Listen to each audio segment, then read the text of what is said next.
Halo teman-teman, perkenalkan namaku Melusi Putri Palmanika dengan NPM 2023-33020. Hari ini aku akan memaparkan mengenai interaksi obat dan makanan pada pasien yang menderita diare, terutama pada anak-anak. Apa sih itu diare? Diare itu salah satu penyakit infeksi utama yang lebih sering menyerang pada anak-anak.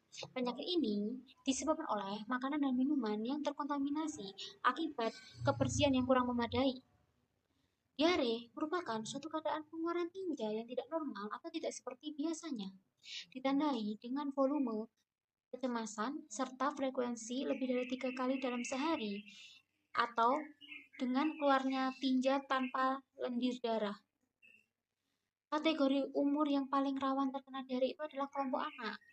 Beberapa faktor yang dapat memicu kerentanan terhadap diare pada anak-anak itu faktornya ada banyak, yaitu satu, pemberian ASI yang tidak diberikan pada usia 2 tahun. Yang kedua, kekurangan gizi. Yang ketiga, imunodefisiensi. Yang keempat, imunosupresi. Yang kelima, faktor lingkungan. Dan yang terakhir adalah faktor perilaku. Penyebab diare itu oleh infeksi virus, bakteri, dan parasit.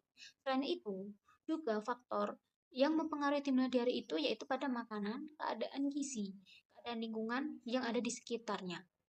Diare akan berbahaya jika mengalami dehidrasi.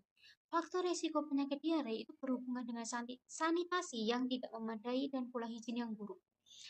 Kematian akibat diare itu biasanya bukan terjadi karena infeksi, bakteri ataupun virus, tapi terjadi karena dehidrasi.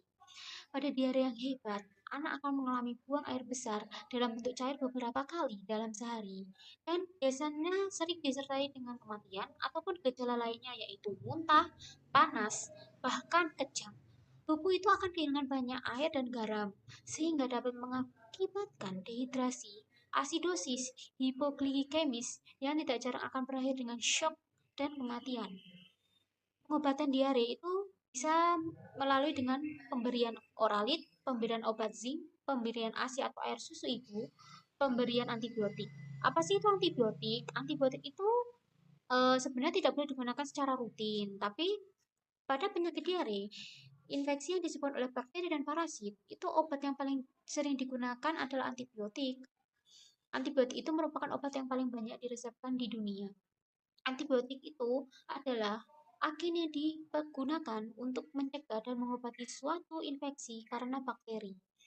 Tetapi, istilah antibiotik itu sebenarnya mengacu pada zat kimia yang dihasilkan oleh satu macam organisme, terutama fungi, yang menghambat pertumbuhan atau membunuh organisme yang lain. Lalu, pola makan yang dianjurkan untuk dikonsumsi oleh penderita diare itu adalah makanan yang memiliki kandungan serat yang rendah, tapi mudah dihaluskan sehingga tidak memberatkan kerja organ pencernaan, namun tetap dapat memadatkan tinja.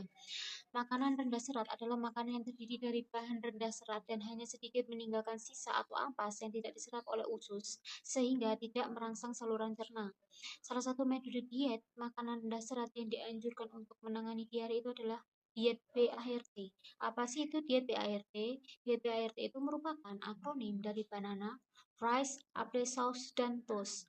Keempat jenis makanan ini mudah dicerna dan dikonsumsi, dan serat yang terkandung di dalamnya dapat membantu mengeraskan feses saat terjadi diare. Roti dan nasi pada diet BART itu sebagai sumber karbohidrat sederhana yang mudah dicerna dan sebagai sumber energi. Sedangkan pada pisang dan apel merupakan buah yang kaya akan potasium dan berkhasiat untuk membantu penyerapan air pada feses, sehingga yang keluar semakin padat dan tidak terlalu encer. Selain itu, apel juga mengandung senyawa pektin yang dapat membantu meringankan diare. Sekian penjelasan saya mengenai interaksi obat dan makanan pada penyakit diare yang terjadi pada anak-anak. Terima kasih.